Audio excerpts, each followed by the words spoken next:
السلام علیکم ورحمۃ اللہ وبرکاتہ۔ جزا اللہ عنا محمد اماہ و اہلہ۔ میرے ناظرین، امید ہے آپ خیریت سے ہوں گے۔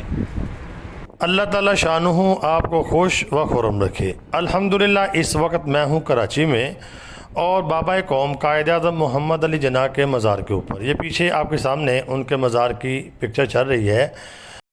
تو میں کراچی آیا، میں نے سوچا کہ بابا قوم کے مزار پر حاضری دے کر پھر ہی آگے جانا چاہیے۔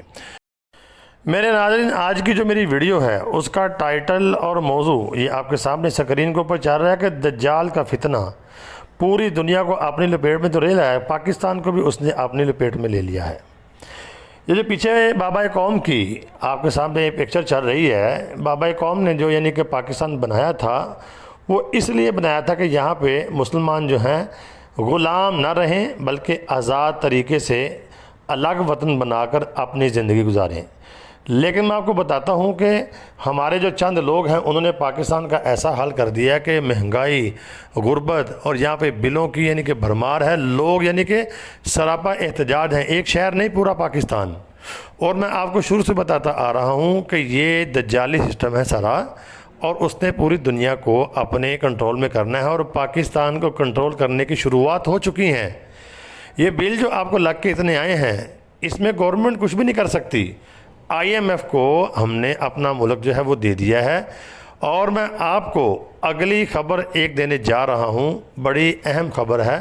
وہ یہ ہے کہ جو ہمارا کہ گندم کا جو نظام ہے، پاکستان کی حکومت جو ہے جب گندم کٹتی ہے، فصل کٹتی ہے تو وہ خریدتی ہے کسانوں سے خریدنے کے بعد پھر وہ ملوں کو دیتی ہے، ملیں آگے پھر کہ آٹا بنا کر عوام میں بیچتی ہے۔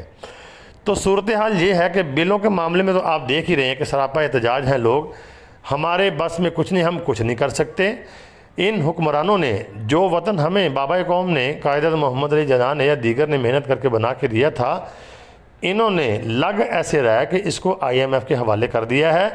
اور یہ جو بل آنا ہے کہ جس کا 3000 بل تھا اس کا 30,000 بل آ رہا ہے، جس کا 10,000 تھا اس کا 50,000 بل آ رہا ہے۔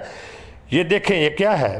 تو اگلی بات جو میں آپ کو بتا رہا تھا کہ گندم جو ہے IMF نے یہ بھی شرط رکھی ہے، جو گندم ہے آپ نے نہیں خریدنی، ہم خود خریدیں گے اور خود خرید کے ہم جس کو چاہیں گے، مطلب کیا، جس کو چاہیں گے دیں گے۔ تو دجال نے کیا کرنا ہے آگے؟ دجال نے احادیث کے اندر آتا ہے پوری دنیا کو کنٹرول کرنا ہے۔ خوراک اس کے پاس ہوگی، خوراک کے یعنی ذخیرہ اس کے پاس ہوگا، ہر چیز کا، پانی کا ذخیرہ اس کے پاس ہوگا، جس کو چاہے گا وہ دے گا، جس کو چاہے گا وہ نہیں دے گا۔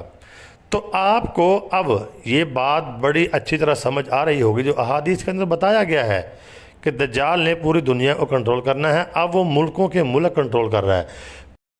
تو ان باتوں سے اور ایسے کہ جو معاملات ہو رہے ہیں اس وقت، آپ کو یہ بات سمجھنے میں کہ مشکل نہیں لگے گی کہ دجال جو ہے کس طرح پوری دنیا کو کنٹرول کرے گا۔ اس کو اکیلے بندے کو کنٹرول کرنے کی ضرورت نہیں ہوگی، ملکوں کے ملک کنٹرول کرے گا۔ جیسے وہ پاکستان کو کنٹرول کر رہا ہے، کر لیا، بلکہ انہوں نے ان کے جو کہ آگے جو ان کے کارندے ہیں وہ اس کے مشن کو پایا تکمیل تک پہنچا رہے ہیں۔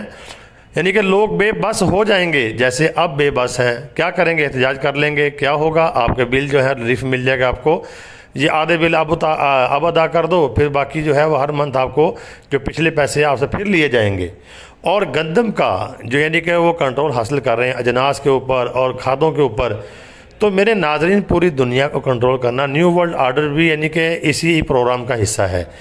اس سے آپ کو جو میں آپ کو ویڈیو بنا کے بار بار دے رہا ہوں، پیچھے آ رہا ہوں، سمجھنے میں بہت آسانی ہوگی، اب مشکل نہیں ہوگی کہ اب ہم کس طرف جا رہے ہیں۔ میں اس لیے بار بار کہتا ہوں احادیث کو پڑھیں، اور جو احادیث کے اندر میں بتایا گیا ہے اس طریقے پہ آ جائیں اور سنت والے اعمال اپنا لیں۔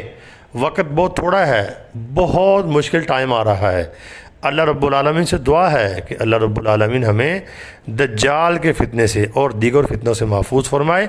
بچ ہم تب ہی سکتے ہیں جب ہم سنت والی زندگی کے اوپر آ جائیں گے اور اسلام کو اپنے سامنے رکھیں گے۔ اللہ رب العالمین سے دعا ہے اللہ رب العالمین تمام امت کو اور ملک پاکستان کو دجال کے فتنے سے اور دیگر فتنوں سے محفوظ فرمائے۔ تو میرے ناظرین، ویڈیو کو آگے شیئر لازمی کرنا اور اپنے آپ کو دیکھیں اور سنت کے اوپر اپنے آپ کو لے کے آئیں۔ اللہ تعالیٰ میرا اور آپ کا حامی و ناصر ہو۔ السلام علیکم۔